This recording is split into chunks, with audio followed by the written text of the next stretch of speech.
Eu vou falar aqui para vocês sobre o Hotmart Analytics. Vou mostrar como a gente fez uma plataforma de Analytics própria e como vocês podem fazer também. É sobre engenharia de dados. Bom, meu nome é Elton, eu trabalho na Hotmart faz 4 anos já. E sempre trabalhando com liderança técnica, com arquitetura. E hoje eu trabalho na equipe de BI Analytics. Quem aqui conhece a Hotmart, só para eu ter uma ideia? Tem bastante gente que não conhece, só para contextualizar. A Hotmart é uma plataforma de afiliações para produtos digitais, para venda de produtos digitais. O que significa isso? A gente tem alguns clientes que são, a gente chama de produtores, que são pessoas que querem disponibilizar conteúdo. Por exemplo, uma pessoa que sabe dar aula de inglês quer disponibilizar um curso de ensinando inglês. Uma pessoa que sabe fazer artesanato quer dar um curso de artesanato ou escrever um e-book, alguma coisa assim. Só que essas pessoas podem ser boas em ensinar, mas não em vender aquele curso. Então a gente introduziu no mercado aí o papel do afiliado, que é um outro cliente nosso também que faz a divulgação desses cursos que o produtor produz. Esses cursos são disponibilizados para pessoas que estão interessadas em comprar, e tudo isso é feito por nós, que nos chamamos de Hotmart Troopers, são as pessoas que trabalham ali na Hotmart para fazer um produto bom para os nossos clientes. Só explicando um pouco melhor como funciona aqui, imagina que existe um blogueiro que é influente no mercado, que divulga coisas e indica para os leitores dele comprarem um produto, um curso online, alguma coisa assim. Então, em algum momento, ele vai direcionar para uma página desse produto, que é do produtor. O comprador vai, em sequência, comprar numa página própria da Hotmart, que é feita para pagamento. Então, o Hotmart Analytics vai cobrir essa situação toda aqui, de todo o ciclo de venda e exibir métricas para os nossos clientes. A gente teve motivações para criar o Analytics, aqui, algumas negociais. A primeira é simplificar o trabalho dos clientes, né? Aí surge uma pergunta aí, por que não o Google Analytics? Já tem um Google Analytics, né? Por que não usar?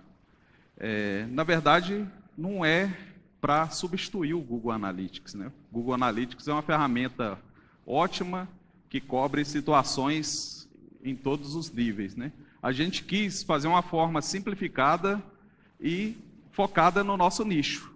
Uma coisa que representa ali o papel do produtor, o papel do afiliado, com gráficos prontos para o nosso cliente. O nosso foco é o nosso cliente mesmo. Outra motivação é que a gente quer impulsionar o negócio dos clientes. A gente quer dar uma ferramenta para os clientes venderem cada vez mais e cada vez melhor. Houve motivações técnicas também,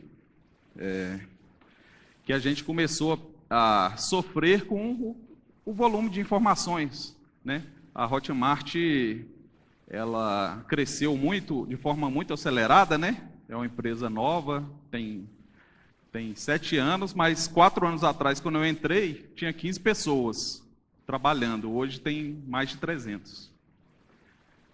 Então, a gente, com esse volume, começou a sofrer com escalabilidade do sistema, né? Então, uma motivação é partir para o lado do Big Data.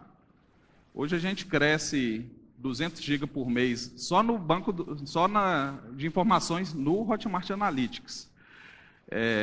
Pode assim aparecer pouco em relação a alguns gigantes, mas em relação à própria Hotmart, isso aí, num mês, era a Hotmart inteira em dados há uns 3 anos atrás. Então, Hoje a gente cresce uma Hotmart de 2015 todo mês, e só está aumentando.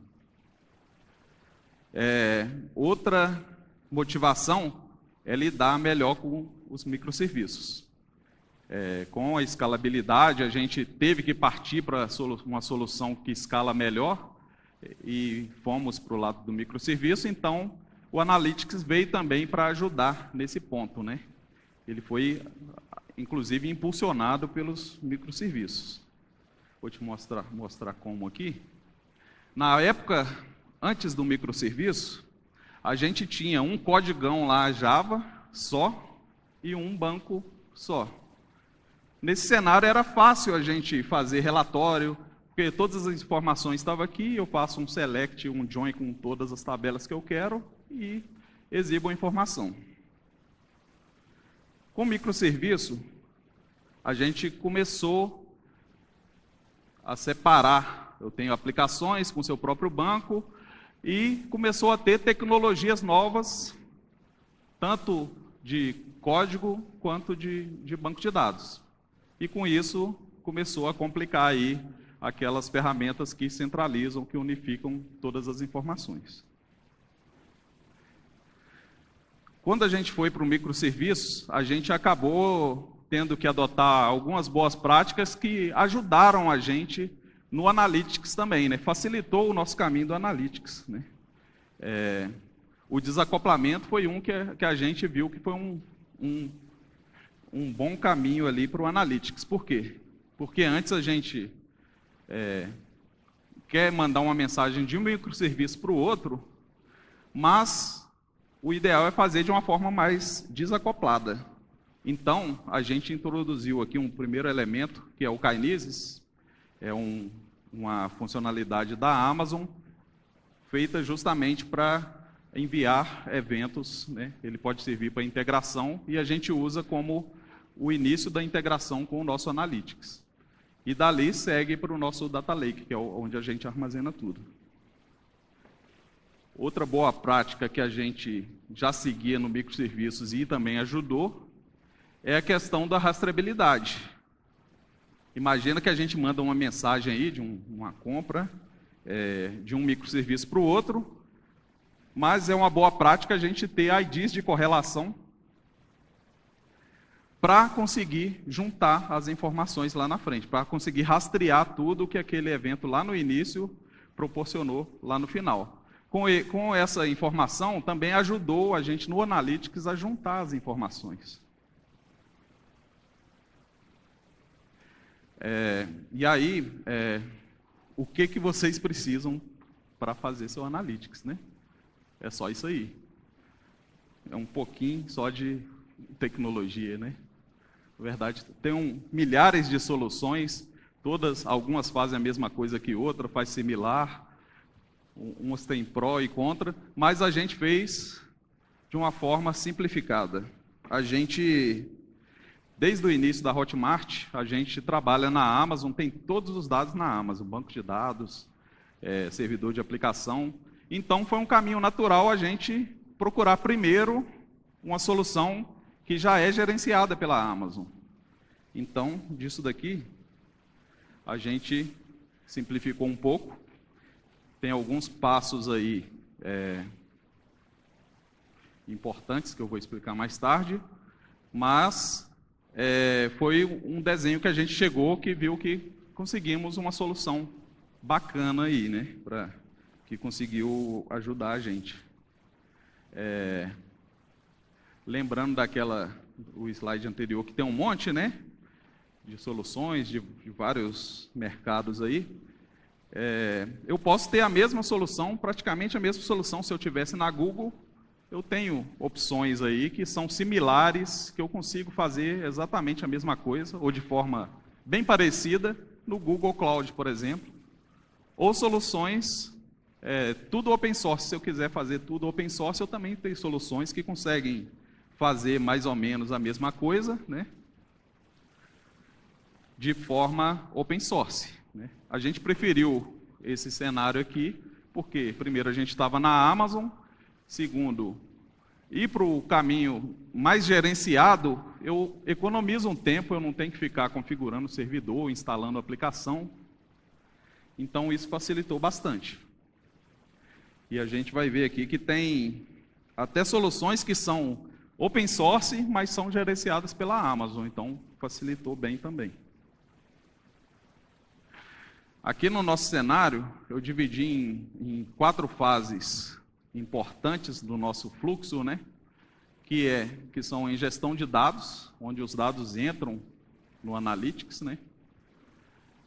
Aí o ponto principal de entrada ali é o Kinesis. A transformação de dados, onde eu faço transformações e enriquecimentos. O armazenamento de dados, né, onde eu guardo os dados. O nosso ponto principal é o S3, é onde todos os dados estão guardados. Mas eu tenho armazenamentos auxiliares aqui. E a visualização. E a gente tem uma que já vem no Elasticsearch, mais para acompanhamento interno mesmo. Mas a nossa visualização, como a gente quis fazer uma coisa customizada para o produtor, a gente criou a nossa própria visualização, que eu vou mostrar depois. O fluxo sempre começa por aqui. Como eu mostrei lá, a gente manda os dados todos para o Kinesis lá. O que é o Kinesis? O Kinesis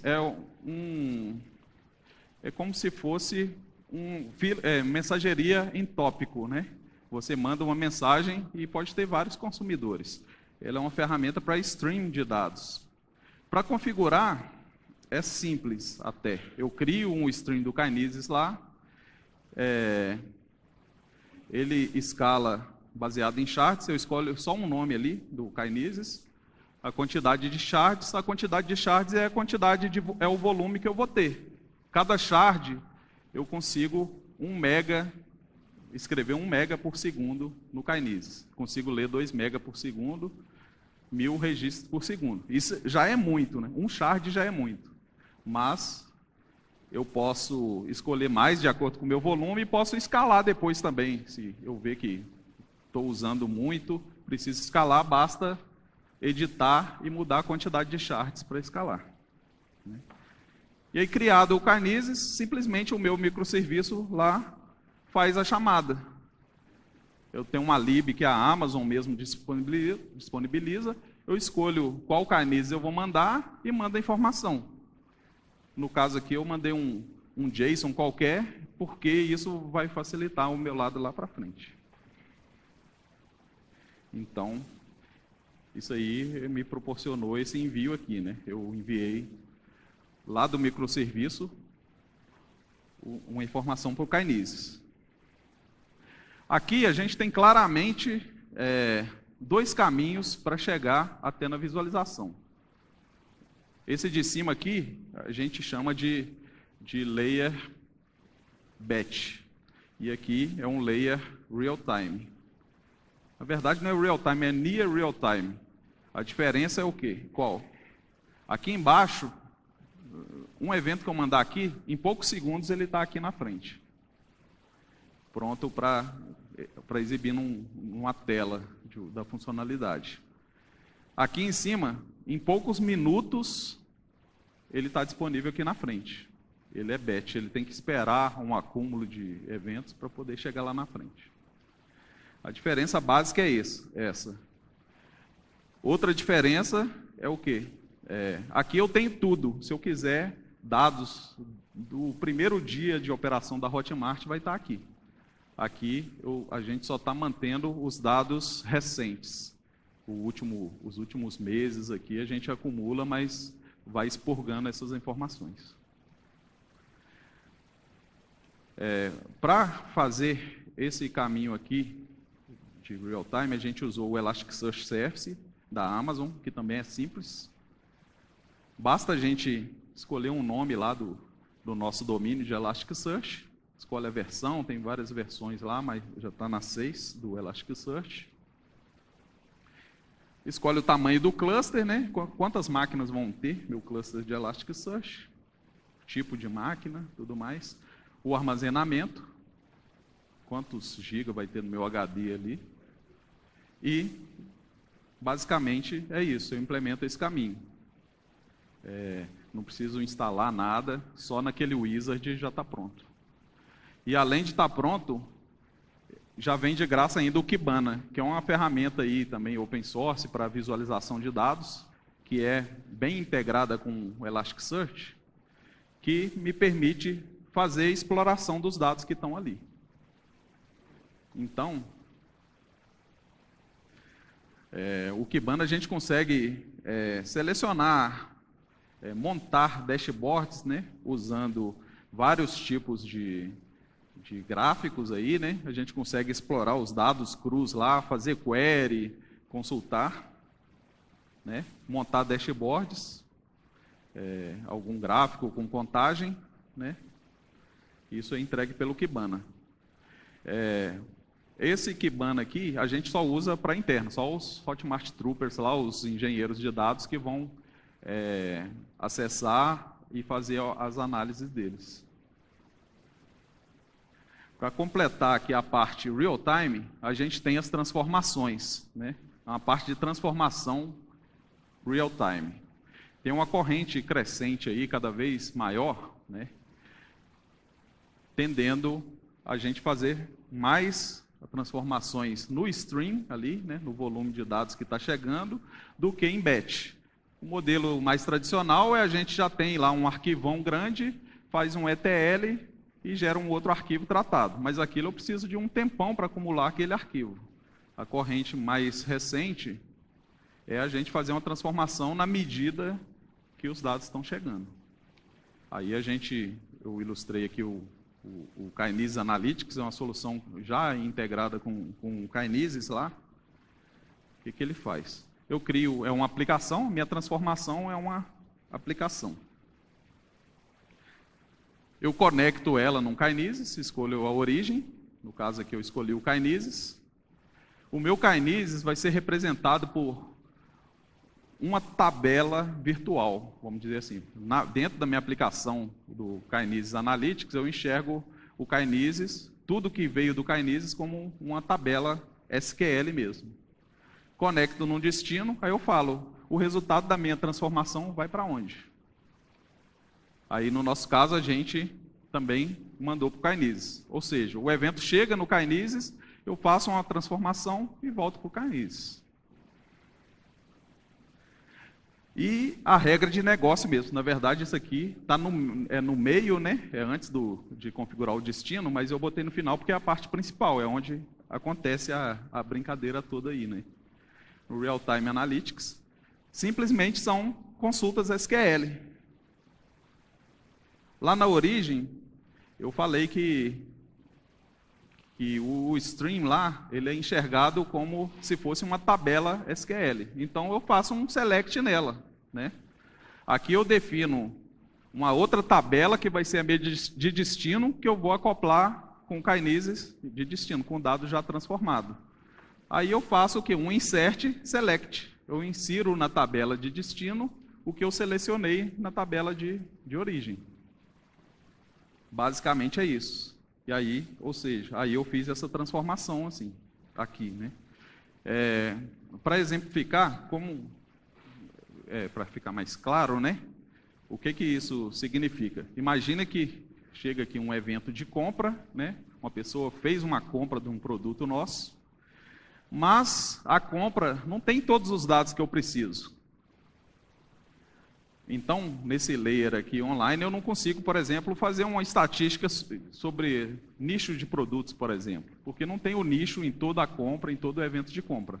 Tem ali, no máximo, o ID do produto que o cara está vendendo. Aqui no Analytics, eu faço deixa eu voltar aqui. Eu faço um select no stream que está chegando com a compra, com um join na minha tabela de produtos, que já está lá no S3, eu consigo acoplar ali. Eu faço esse join, pegando aí o nicho dos produtos, e passo para frente como um outro evento, que é uma compra com nichos. Basicamente é isso daí. Aí eu consigo fazer esse enriquecimento. E tem outras formas também de enriquecimento. Por exemplo, eu quero medir o volume, quero agregar. Aí tem uma forma de fazer janelas de tempo, né? Eu quero uma métrica de quantas compras estão chegando de 10 em 10 minutos, ou por hora, quantas compras por hora. Eu faço uma janela ali e faço um select count, group by o tempo. Simplesmente isso, e repasso para frente. Tem vários templates aqui que dá para a gente aprender, um guia ali de referência de tudo que esse SQL pode fazer. É um conteúdo extenso, né? Mas é bem útil para essa parte de transformação aí. Agora vamos para o lado do batch, né? É uma parte mais tradicional. A gente usa o S3 aí como data lake, todos os dados vão para lá. O próprio Kinesis tem uma subferramenta que chama Firehose. É uma ferramenta, é um delivery stream. Tudo que chega no stream, no Kinesis, vai automaticamente ser salvo no destino que eu escolher. Então aí eu só escolhi um nome qualquer aí, né? Do stream to S3. Falo a minha origem, é o Kinesis, escolho lá o Kinesis que eu quero plugar. E o destino. Ó, eu quero salvar lá no S3. Né? Tem outras opções também para salvar. No nosso caso de exemplo aqui, vamos salvar no S3. Aí eu escolho qual o bucket que eu quero salvar também. Né? Qual a pasta, é o prefixo do objeto no S3 lá. Eu estou salvando. Então, tudo que passar no Kinesis cai ali. Só que é batch, como eu falei. Né? O impacto do batch é isso aqui. Ó. Eu tenho condições de buffer a tratar. O que é isso? A cada 300 segundos ele vai colecionando os eventos que estão passando. Depois que passou os 300 segundos, eu salvo num arquivo. Basicamente é isso. Porque não dá para eu abrir um arquivo, salvar o evento, fechar o arquivo. Eu tenho que acumular tudo, salvar um arquivão e joga para o S3. Né? Ele faz isso automático. E o buffer size, para não ter arquivos gigantescos, quando eu tenho um volume muito grande, é bom ele particionar em vários arquivos. Então, eu falo que o tamanho máximo por arquivo é 5 MB. Então, no final disso, vai ter no meu S3 arquivos de no máximo 5 MB e no máximo 5 minutos de dados ali, numa janela. Eu escolho a compactação, né? Ele já cai zipado lá, economizando meu espaço da S3, né? Criptografia, questões aí de segurança, né? Também tem suporte. E no final, cai lá no meu S3. Minha pasta lá, ele já particiona por data, já tem tudo isso automático. Cai meu arquivo gzipado lá, que é um montão de JSON no arquivo zipado, porque eu escolhi lá. Que é esse caminho ali. O Data Lake é basicamente isso daí. Aqui são os dados crus, na verdade, né? É o que vem direto da aplicação, né? O que passa aqui foi transformado, vem para cá também, né? Eu posso fazer importação de dados aqui, fazer algum dump de tabela, vai para cá também, para o meu Data Lake, então tudo vai para lá. Esses dados aqui, eles têm que ser bem cuidados, né? Deixa eu beber um pouco aqui.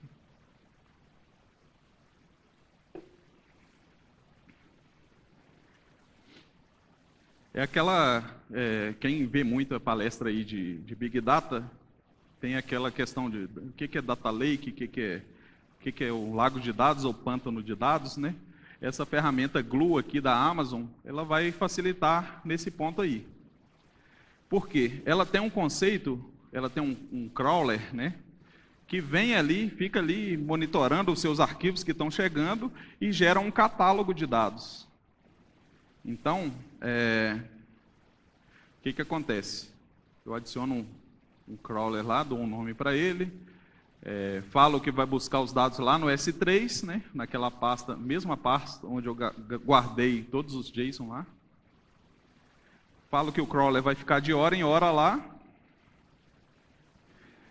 E no final, ele vai me gerar um catálogo, que é um conceito parecido com um database normal. É um esquema de dados que tem tabelas. Então, ele vai pegar todos os meus arquivos lá, avaliar coluna por coluna dos arquivos que já estão em JSON lá e me dar como se fosse um DDL de banco de dados aí, onde eu tenho o mapa de tudo que eu tenho no meu Data Lake. E aí isso dá uma clareza para a gente conseguir consultar o que quiser, né? Além disso, ele consegue fazer transformação também, por isso que ele está ali na caixinha, na fase de transformação, né? Ele tem alguns scripts prontos já. Por exemplo, meus arquivos estão em JSON, mas existe uma forma mais otimizada para consultar esses arquivos. Eu posso formatar em um formato Parquet, que chama, que é um armazenamento de arquivo colunar, que ele vai trazer uma economia para a gente na hora de consultar. Ele vai pegar muito menos dados do S3 na hora de fazer as queries lá, né? Porque ele armazena de forma otimizada e compactada, né? Então, já tem scripts que fazem isso automático, né? Scripts prontos. Eu crio uma transformação lá, escolho lá a minha origem do JSON lá.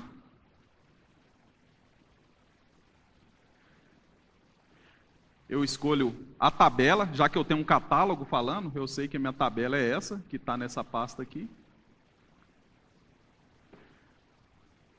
Eu falo aí para onde eu vou guardar, aí aqui eu escolho o formato, né? Eu estou transformando de um formato para outro, simplesmente, não tem regra nenhuma nesse passo.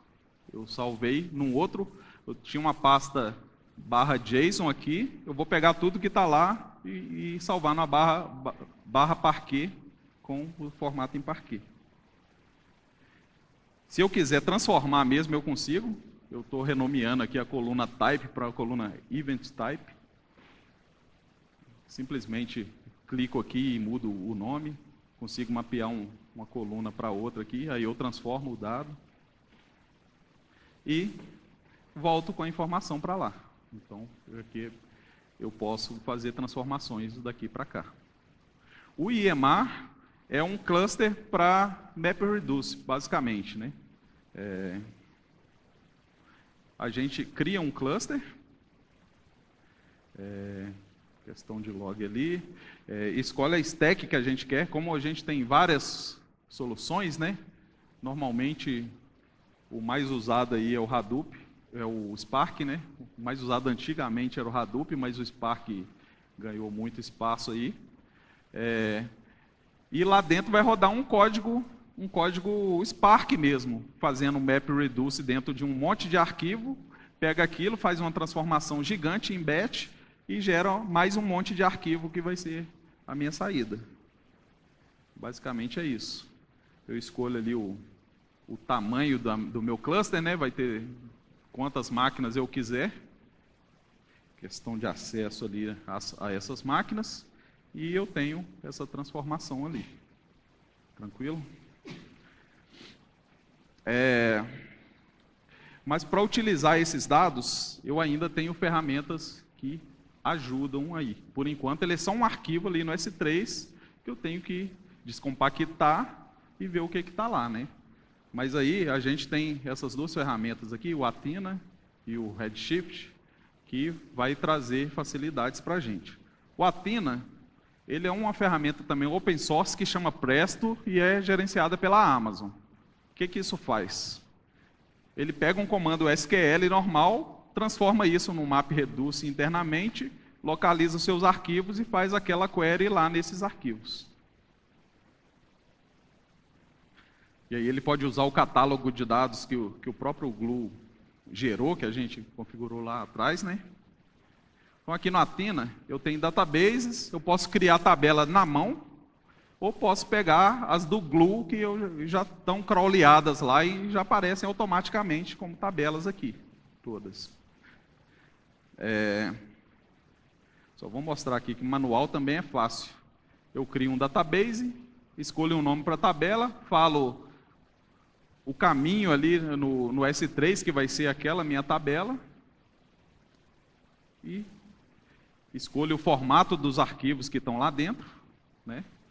Já li Parquet, aqui é bacana eu eu ler direto no Parquet, porque aí a sua consulta vai ficar bem mais barata, né?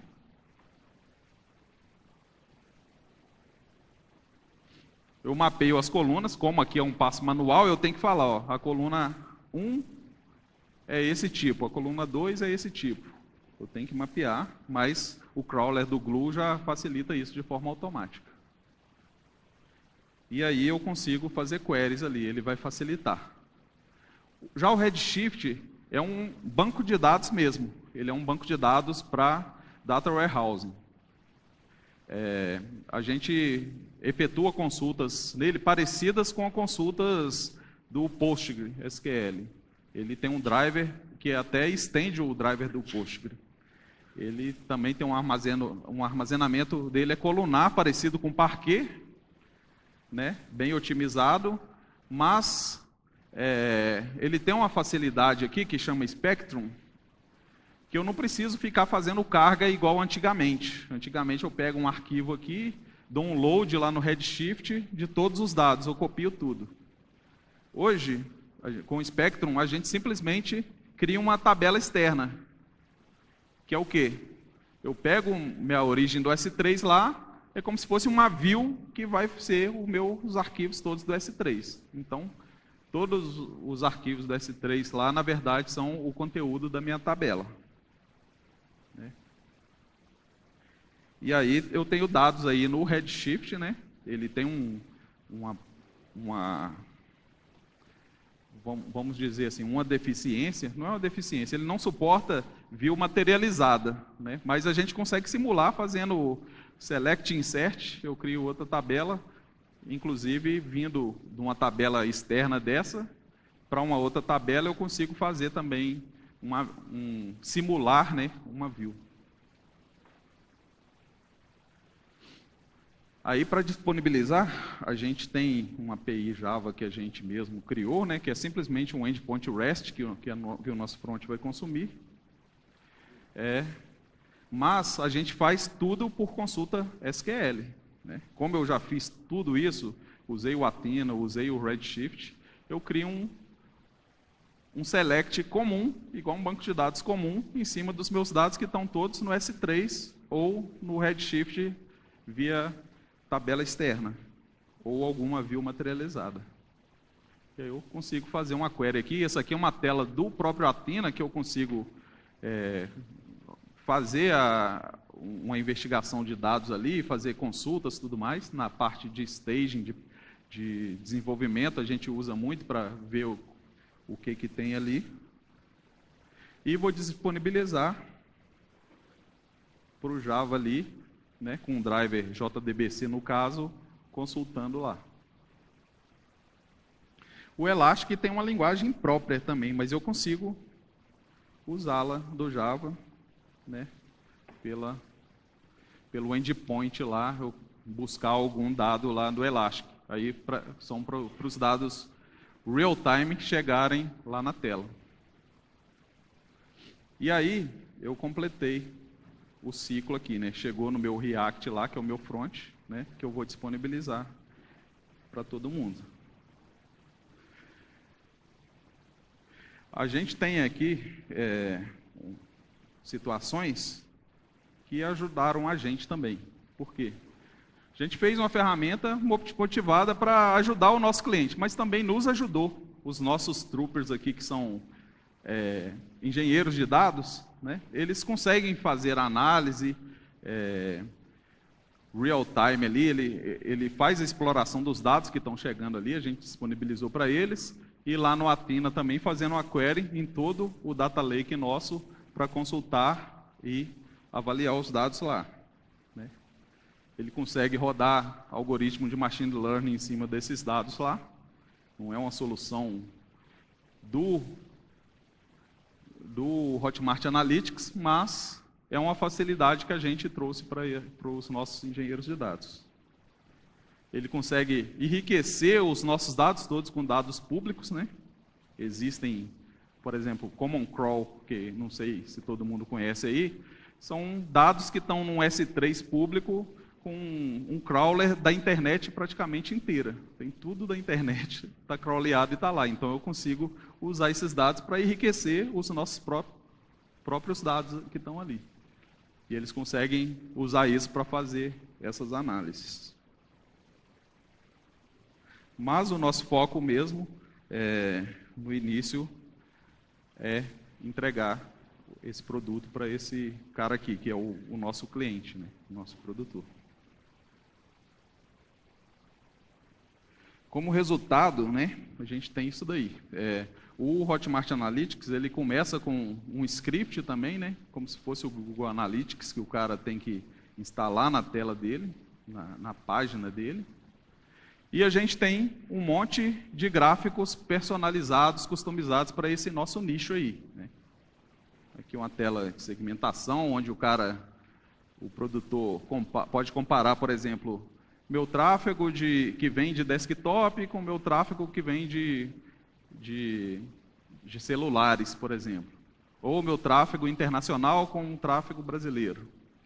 E já traz pronto as métricas, está aqui na outra tela, diferenciando quanto ele vendeu em tal segmento ou em outro segmento. Isso ajuda bastante a vida dele lá. Alguns gráficos comuns também que mostram o volume de vendas mesmo, que originou em cada página que ele tem. Eles têm várias páginas, então ele quer medir por página o volume de tráfego ali, de compra, né? Consegue comparar o desempenho com a semana anterior, aí tem um relatório para ver o que aumentou em venda, o que diminuiu nas vendas dele. Tem uma parte que é para campanhas, né? Essas ferramentas de divulgação sempre usam tags UTM, né? Google AdWords, Facebook Ads, sempre usam UTMs, que são tags que a gente usa para criar campanhas de divulgação. Então, a gente tem aí relatórios também focados no desempenho dessas UTMs.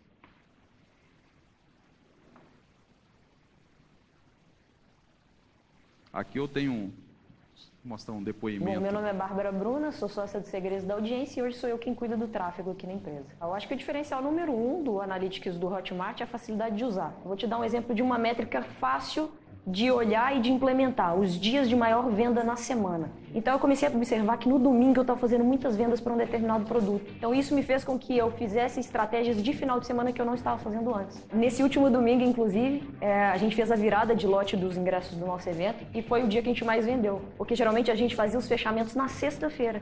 E pelo simples fato de ver que as vendas estavam melhor no domingo, a gente fechou no domingo e teve mais conversão do que todos os outros dias. Bom, a gente como compra tráfego, a gente tem que estar atento a todas as métricas, mas sempre tem uma ou outra que passa batido. Então, por exemplo, a taxa de conversão do checkout. Eu não tinha separado quanto que o desktop convertia e quanto o mobile convertia. Então, claro, para eu bater o olho e tomar uma decisão. Então, o mobile estava convertendo mais durante a semana e fim de semana menos. Então, eu rebondelei a minha compra de tráfego para encaixar nessa conversão. Porque a gente que trabalha com tráfego, principalmente, sabe que o que não é medido não é melhorado. Então, se você sabe que está sendo medido certo e se você tem as chances de olhar esses reports e tomar suas decisões, as chances são que você vai melhorar a sua compra de tráfego.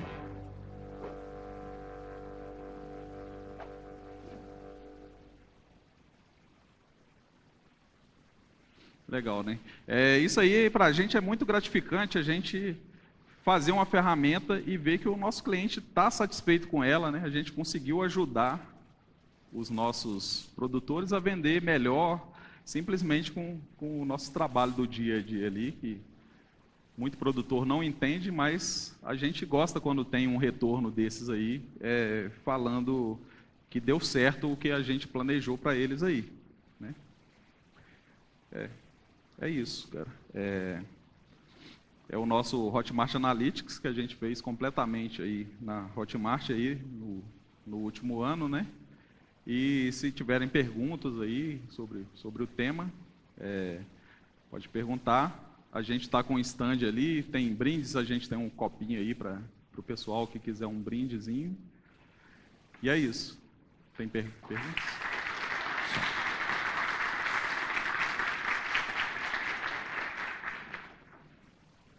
dia, Elton. Parabéns pelo material de vocês e pelo produto. Eu queria que você comentasse um pouquinho mais sobre o driver de business que vocês utilizam para determinar se uma determinada métrica ela tem que ir na lane mais rápida, lá de near real time, ou se uma determinada métrica de analytics ela tem que ser processada via batch, e isso tem que passar por um processo. Como que vocês refletem um pouco sobre uma determinada métrica entrando numa linha mais ágil ou mais trabalhada em batch? Sim. As métricas que se encaixam mais nesse cenário real-time, elas são muito de comparar a evolução ou não, né? Então, eu tô querendo ver agora se o meu produto está vendendo mais ou não relacionado com um tempo um pouquinho anterior. Por exemplo, na Hotmart a gente tem 2 tipos de produtos. Um produto que a gente chama perpétuo, que é o quê? O cara deixa o produto lá e não importa o tempo, ele está sempre vendendo. Mas tem um produto que é muito uma estratégia, né, que é muito usada, que é o produto de lançamento. O que ele faz? Ele faz uma divulgação extensa antes e fala assim, ó, eu vou vender esse produto até a data X. E aí começa a vender muito, nessa data X ele para de vender. Nessa estratégia aí, quando a pessoa abre a compra, abre o carrinho de compra, as vendas vão lá em cima e aí depois simplesmente encerram. É uma estratégia de marketing que o pessoal usa, né? A gente teve casos aí de uma pessoa vender R$1 milhão em 10 minutos, por exemplo, nessa estratégia. Aí, ferramentas para lançamento de produto, a gente tem essa visão, essa diferenciação do nosso nicho, que é o quê? Tem produtos perpétuos que vão ter gráficos ali que o que ele vai querer mesmo é uma coisa batch, né? Eu quero ver o meu desempenho durante o passar do tempo aí, mas para estratégia de lançamento, a gente usa o real time, que ele vai ver certinho a minha campanha. Ó, começou a campanha agora, está tendo retenção aqui, o pessoal e ele consegue tomar decisão na hora. O pessoal aí que é exibido boleto bancário não está comprando muito, então por que não tirar a opção de boleto e deixar só para cartão, para ver se a conversão aumenta, entendeu? Respondido? Mais alguém, pessoal? Tem mais uns 7 minutos ainda. Vai indo aí.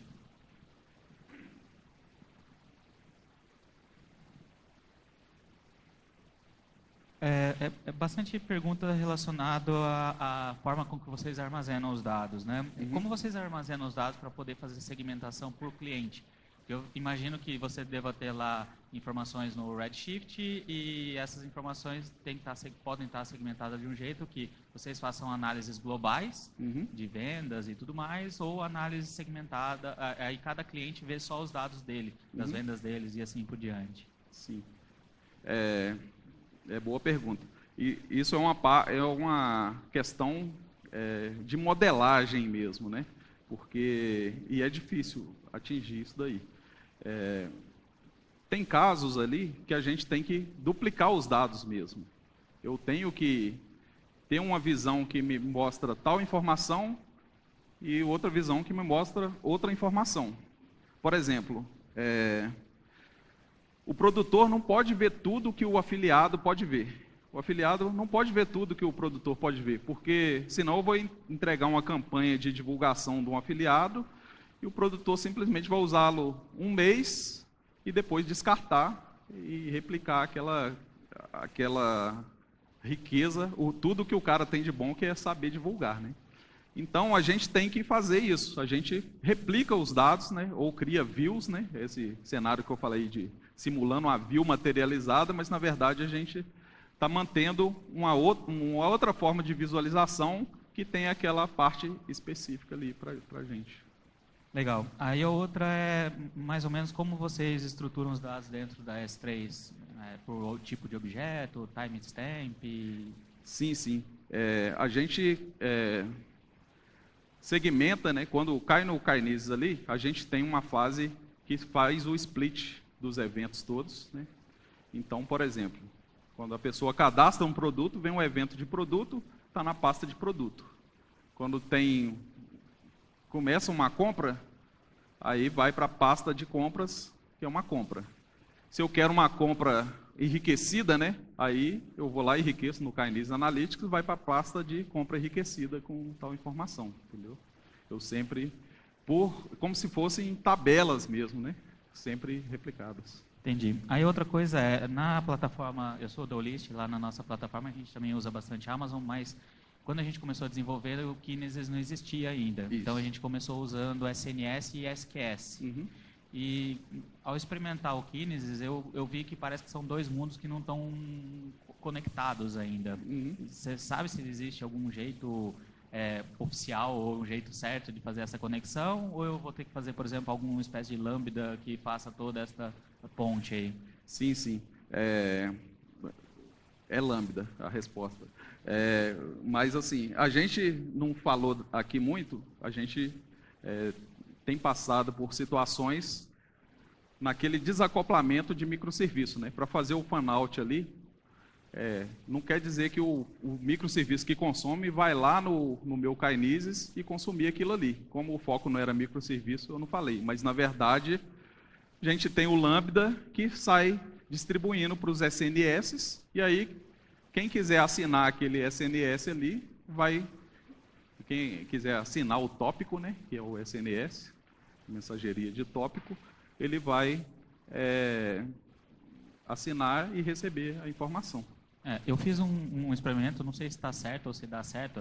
Quando a gente fez a migração da nossa plataforma antiga, monolítica, para a nova em microserviços, eu tinha muito medo de perder informações, porque imaginem iniciar um sistema todo do zero e perder informações. Então eu fiz, por medo e não por pensar muito no assunto, eu fiz um Lambda que assinava todos os tópicos de todas as nossas plataformas e gravava raw, o dado da mensagem SNS, dentro do DynamoDB. Uhum. E o DynamoDB tem um sistema de disparo de evento Kinesis para cada registro que é inserido lá. Eu pluguei e funcionou. Não sei se é o jeito certo ou se é uma alternativa viável, assim, deu para fazer um teste lá, um experimento. Sim, é uma alternativa mais cautelosa mesmo, como você falou, porque dependendo do volume, isso pode ficar caro, né? Você Dynamo. ter que pegar tudo sem saber se você vai precisar realmente, né? Só por precaução para ter tudo ali, né? Mas são abordagens que a gente pode usar mesmo. A gente tem um fluxo que a gente sofre com ele, inclusive, que é a questão do quê? Se eu perdi o dado, como que eu vou recuperar lá na fonte mesmo, né? Às vezes eu tenho que fazer um dump de uma tabela lá, mas aí só com aquele ID de correlação eu consigo vincular depois que eu perdi essa informação, né? Entendi. Eu terminei aqui. Opa, beleza? Bom? Estou com uma dúvida na camada de armazenamento ali. Eu vi que você disse que expurgava os dados, né? No caso do Redshift Elasticsearch, você utiliza alguma ferramenta ou algum evento dele mesmo para expurgar? Ah, não. A gente expurga os dados do Elasticsearch. Redshift não. Não. Ali ficam dados eternos, entendeu? A vantagem daquela camada batch é justamente ter informações infinitas ali, né? A camada real-time que a gente faz expurgos, a gente particiona por índice. A gente pode particionar, por exemplo, um índice diário, e aí eu deixo lá os últimos 30 dias e vou apagando os índices anteriores a 30 dias. Mais alguém? Prontinho? Mais um? Voltei, eu lembrei aqui de uma. Lá na Olist a gente faz muitas análises, fazia bastante análises de retrato, snapshot, analytics e tal. E aí a gente começou a enriquecer as análises para fazer essas mesmas análises usando cohorts, né, safras. Então, eu tenho um cliente da safra tal, do período tal, o que aconteceu, qual é o comportamento dele, se ele está aumentando as vendas ou não e tudo mais. São análises extremamente pesadas para se fazer, porque você tem que agrupar por uma informação lá do passado. Quando este cara entrou para a plataforma, quando este cara agiu desta forma, quando ele transicionou desse status para o outro. Sabe se tem algum tipo de group by baseado para agrupar, fazer esses agrupamentos baseado em dados, baseado no próprio dado e não no dados passados, não o dado que está sendo agrupado agora? Entendi. Eu acho que isso, uma forma assim, uma solução pronta é difícil achar, né? O que a gente usa muito para quando é muito complicado é fazer em passos. Por exemplo, eu guardo o dado lá primeiro cru, depois ele semi-processado. Esse semi-processado vai ser o nosso segredo para facilitar o próximo passo, que é justamente buscar. Então, às vezes, eu faço ali um agrupamento que ele não vai servir para nada por si só. Vai ser só para eu ser um comparativo com a minha consulta final lá na frente, entendeu? Beleza, gente. Muito obrigado aí pela presença, né?